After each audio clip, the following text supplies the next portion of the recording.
Good morning. You're watching Morning at NTV every single Friday. Please get excited because I have a writer, a Ugandan writer. It was a challenge that seemed like a simple challenge, but I seem to have taken it on and I'm winning. I said I'd host a Ugandan writer every single week just to show you that there are plenty and they're doing great things, and not just host them to just see their book, but to understand who they are and get to know about them.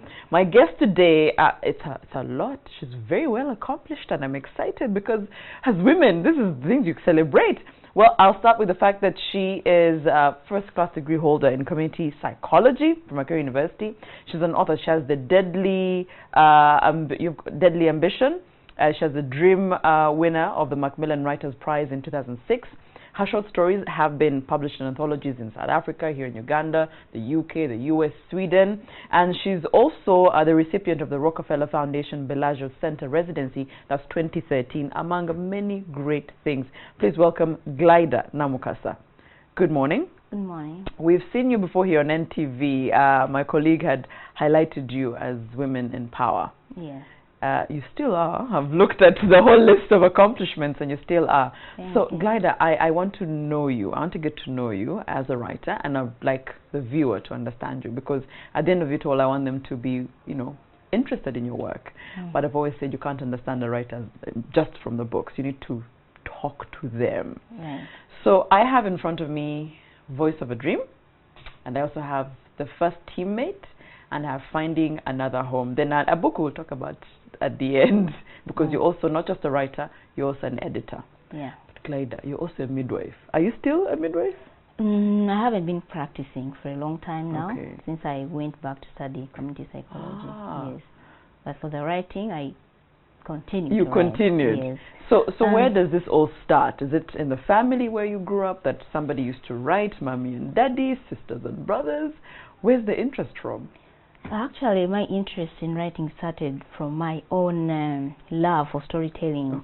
When I was young, I used to tell stories. I used to enjoy telling stories and listening to stories. So I would tell my siblings stories just out of the blue. I would start a story and make it up, and As you go along. Yeah. And in primary school, I went to primary school in Nkumba Primary School. And we used to have, I remember we used to have storytelling sessions every Friday afternoon. So I used to be one of those very active participants in, going in front of the class to tell a story. Is this primary school? Primary school, yes. So I would enjoy telling stories. Yeah. Now when I went to secondary school and I was introduced to literature, that is when I started. That is my first memory of reading books was in secondary school, really. That's what I remember. So when I started reading books in secondary school, that is when I realized that, I can write down my stories and make books. And somebody else also reads them. Yes. So I started writing senior 2. What? I would write in exercise books. So I would pile stories and novels and... Did they have a sense of direction? Were they complete? Not exactly. I would just write, and then something else comes up, and I write and I write. They were all mixed up, You read. I remember reading Romeo and Juliet, and then reading Things Fall Apart by Chinua Achebe, and then starting to write my own and mixing up characters. You're making a story with an African setting. Yes. You're talking about an African setting, but then the characters you're describing white, blue eyes, and blonde hair, things like that. So, of course, that is how I was just starting out. And sometimes I would give my friends to read my stories, and all they would say was, "Wow, this is great." Until I gave one of my teachers, and she said, "Okay, this is good, but the setting, where is the setting?" I didn't even understand what I meant by the setting. And I did literature, so don't ask that. Yes. So your characters are white, but you're talking about the African experience. Anyway, I was still in secondary school. I didn't even understand what she meant. But anyway, later, I went to the nursing school. But then a friend of mine one time was watching TV, and there was this program on TV, Writers Dawn, and they were hosting Glaydah Namukasa, one of the famous Ugandan writers, and she was talking about FemWrite and how FemWrite supports upcoming women writers. So my friend introduced me to FemWrite. And you were out of school at this time? Yes, okay. I was out of school. But then even through nursing school, I just continued to write. So but at the time, it was just a passion. You were just writing because it came out of you. It was you. You felt like it. Yes. You were not considering it as a job or something like that. Not at all. So when you did midwifery, you said you were continuing to write. Yes. So you approached FemWrite to do what for you? Because at the time, I'm not sure you had structured writing. You were just writing what was in your mind. What was in my mind. Yeah, so when I heard about FemWrite and what it does, I thought, okay, if I go to FemWrite, I'll publish my work. Okay. Yes, that's what I thought. Actually, when I went into the FemWrite offices, I thought I had, because I had the very, unfortunately, I don't have the copy. Is this still in the exercise book? At this point? It is a novel, The Deadly Ambition. Unfortunately, I don't have a copy. No, at that point when you went to FemWrite, it was still in your exercise book. Yes, and it was 96 pages. So they were like this. You had. So I went to FemWrite, and the coordinator then, Glaydah Namukasa, told me about FemWrite and what they do, and I knew I was in the right place. So I thought I was going to get published immediately. You were ready. I was ready for publication.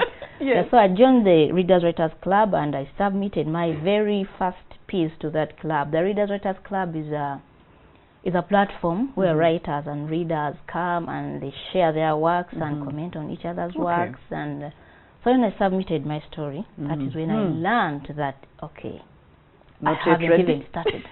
Yes. Oh, you hadn't even started. So I started learning the weaknesses in my writing. I started learning what I had to do right, what was wrong, what was right. So that is how my journey started. Okay. And then the editor then, who was Violet Barungi, recommended that I read books from the Resource Center, creative writing books. Okay. The first book I read was The Art and Craft of Novel Writing. So I started reading the book and started teaching myself. So that is how my journey in writing started. So I continued reading. Wait, were you, because I'm not quite sure sometimes if writers are also good readers. Oh, to be a writer, you have to be a very good reader. Okay. You have to read because you have to read other people's works and know, and not just reading, but active reading. Okay. Yeah? Active reading. Read, find out how have they succeeded in characterization, how have they succeeded with the pacing their novel, if it's a novel. So there's a lot that you learn from other writers. Yes. So it's key to definitely read. Yes. So they critique your work, you see the good and the bad. You see where to change. Exactly. And what's the first piece that you come out with after that? After that, sorry? What's the first book you publish after that? I published The Deadly Ambition. The Deadly Ambition. Yes. So tell us about The Deadly Ambition, because I'm thinking if it's your first piece, is it still close to your heart? Still close to me. Only that it transformed from that exercise book manuscript I had to the final novel. Because after joining FemWrite, I rewrote that book about 7 to 8 times. And it completely changed. Of course, there are some aspects which remain, but of course it had to change because now I had learned what writing is all about. The craft I had. Does the transformation sort of make you unhappy, frustrate you as a writer because you have where you started in your mind? Not really, because the transformation majorly comes about after mastering the craft. Sort of mastering, mastering the craft and knowing what to do, how to present your characters, how to present the dialogue. That setting is very important. Actually, the transformation was so much in the setting. What was the story of The Deadly Ambition? The story of The Deadly Ambition was really ambitious for me. It's one of my mentors called it a psychological thriller. Thriller. Yes, but it was just I just tackled social issues. Then I tackled the deadly ambitions, greed, and murder, killings, you know, things like that. Whoa. Yeah, that's what I... What was happening in your life? Well, I was just reading a lot and being too ambitious. And I used to enjoy crime novels so much. I still do. And I think it was part of the inspiration from reading other books, and I came up with that story. Okay, so from a deadly ambition, I've always said when writers have a dark side to them, I always felt it was probably something from their life that they were picking from. But doesn't sound like that's your story. No, no, that's not. Like I said, you're actually very soft-spoken. I would not have pegged you for someone who writes about murders. I tell you, that's the complexity of writers. Sometimes, you write about things which just come to you. Just come to you. Okay, so then you have the first teammate, Finding Another Home, and A Voice of a Dream. I'm assuming in order. The first teammate came first. Yeah. And then Finding Another Home. Actually, those two. There's another one. There were three. They were commissioned by Macmillan. Yes. They commissioned us to write about HIV in a creative way. Is this still FemWrite? No. That was Macmillan. Yes. Macmillan Publishers. They wanted stories that would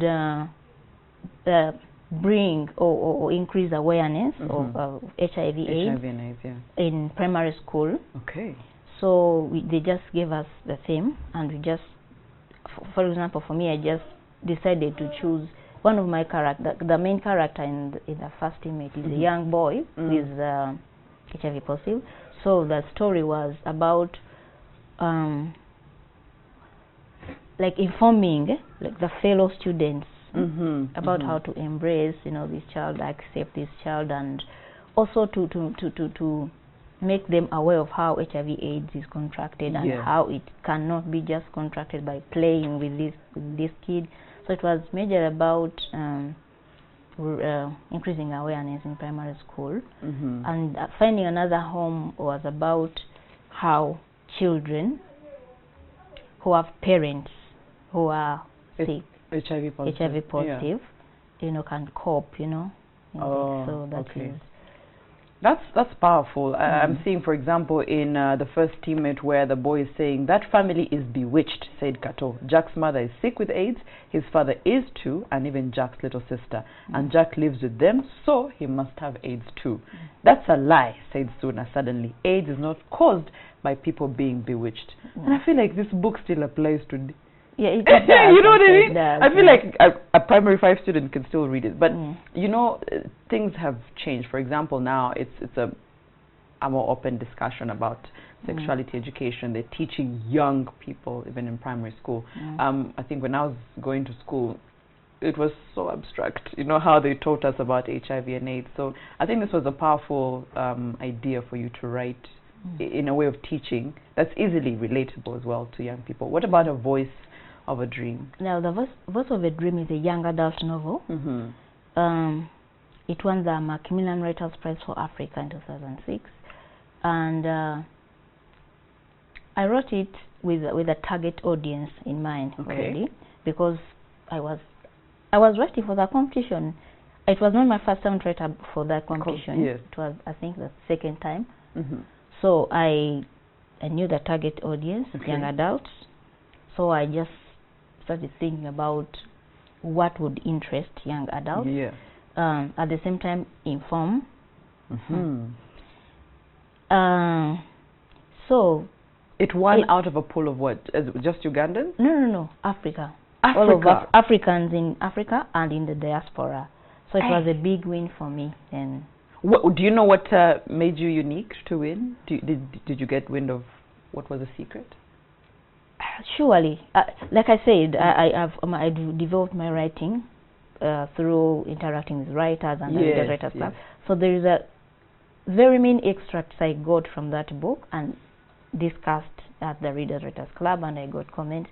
So I had opportunities to develop the story itself, and also reading. I would read a lot, read other award-winning writers, see what's the secret. So I think One of the unique things about the book was the voice of the narrator. Yes. That's what I think. Yeah. And from the review. What I've heard so much about you from when we started talking is the fact that you like to learn a lot from others. Yes. You're saying there's a blueprint somewhere. There's a framework already. If I can just master that, yes, I am good. So you've talked about FemRite, which I actually had not mentioned, but you are part of FemRite. Now, FemRite is what? Women together, women writers together? Yes, FemRite was started to create a platform for women writers or aspiring women writers, you know, to be nurtured and supported into contributing to national and international development through creative writing. So FemRite gives a platform. It doesn't exactly give you creative writing classes, but it gives you a platform where you interact with other writers, interact in the literary world, engage you in informal creative writing classes, that is through workshops. You know, it's about learning from others and learning from the resource center, using the resource center, getting to know about these writing opportunities, getting to know about publishing opportunities, editorial opportunities. How to get published in the how first to get place. published. So it gives that space where you learn a lot. So if you put in your time, really, so from a young person who went into FemRite to learn, you now have a position in FemRite. Yes, I've actually been the chairperson for 4 years. But now I'm out. Okay, you're transitioning out, but you're still, of course, part of it. Okay, I'm not the chairperson, but I'm still a member of FemRite. Let me ask you, when you say, because if we're saying FemRite was there before you even published your first book, that means there was a need for women writers to have a platform and an opening. And I'm wondering, is it because women writers face unique challenges, different challenges? Actually, women writers used to face very difficult challenges. Share with us. They were not getting published. Women's writings were not being taken serious, and not just in Uganda, even in other countries, even in the West. I've just forgotten the name of, there's a famous writer, I've forgotten the name, hope I remember, but she would, to get published, she would use a male name. So that I've read that story before, and she would send her transcripts with a male name, and I think they would read it and appreciate the story. Yes, I remember. So that is outside there, but even in Africa, even in Uganda, women were not being, given that platform. So in 1996, Mary Karolo Krut, Honorable. At FemRite, we call her Mother Hen, so sometimes we call her Mary, but Honorable Krut started,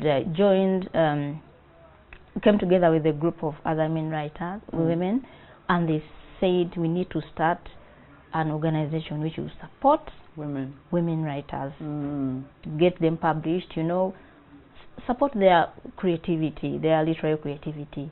So that is how FemRite started. Have we come a long way? Yes, we've come a long way. And actually right now, when you talk about, let me use the word, renowned Ugandan writers, most of them are women, and even in Africa, many members who have been part of FemRite, who have won international awards and who are really, being recognized for their writing. I'll testify. I mean, if I count the writers I've had in the studios, 2 are male, the rest are women, so it goes to show you the list is quite endless. So right now you are working on something. You've finished writing something? Yes. Tell me. Yes, I've written a novel which I think is so, I love it. Smiling at that. I love it. I love it so much. It's narrated by a 8-year-old, and I'm so excited about the language I've written that story in, because when we are speaking English, we tend to get influenced by our mother tongues. Yes. And in some of the schools we go to, we speak English in our local languages. So I have my character who goes to a certain school somewhere where even the teachers, his grandfather is very well educated. He's trying to teach him English, but he's a drunkard. So that the grandfather tells him that the teacher speak English in either Uganda and Lusoga, Nyakore. So that is the English he speaks.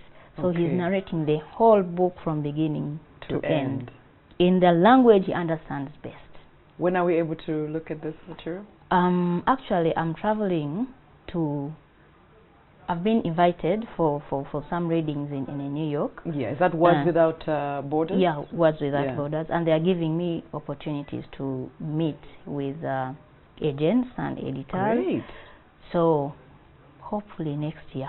Hopefully next year. Yes. Okay, so you're going to Words Without Borders literacy activities. You also have, what does it mean when you're going to read from your works in translation? Oh, I've been published by Words Without Borders. It's an online international literature magazine based in the US. They published my story in Uganda about 5 years ago. So recently they contacted me to write. They gave me a prompt. Yes. Please, this is the prompt in English. Translate it to Uganda and write a 200-word beginning of a story in Uganda. Yes. So my translator is Dr. Merit Kabugo from the Institute of Languages, Makerere University. Okay. So he's going to translate it in English.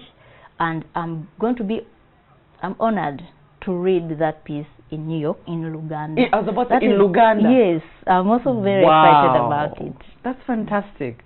I like that we're taking not just our writing and our voice, but the language. The language, yes. That's powerful. Yeah. So when is this going to happen?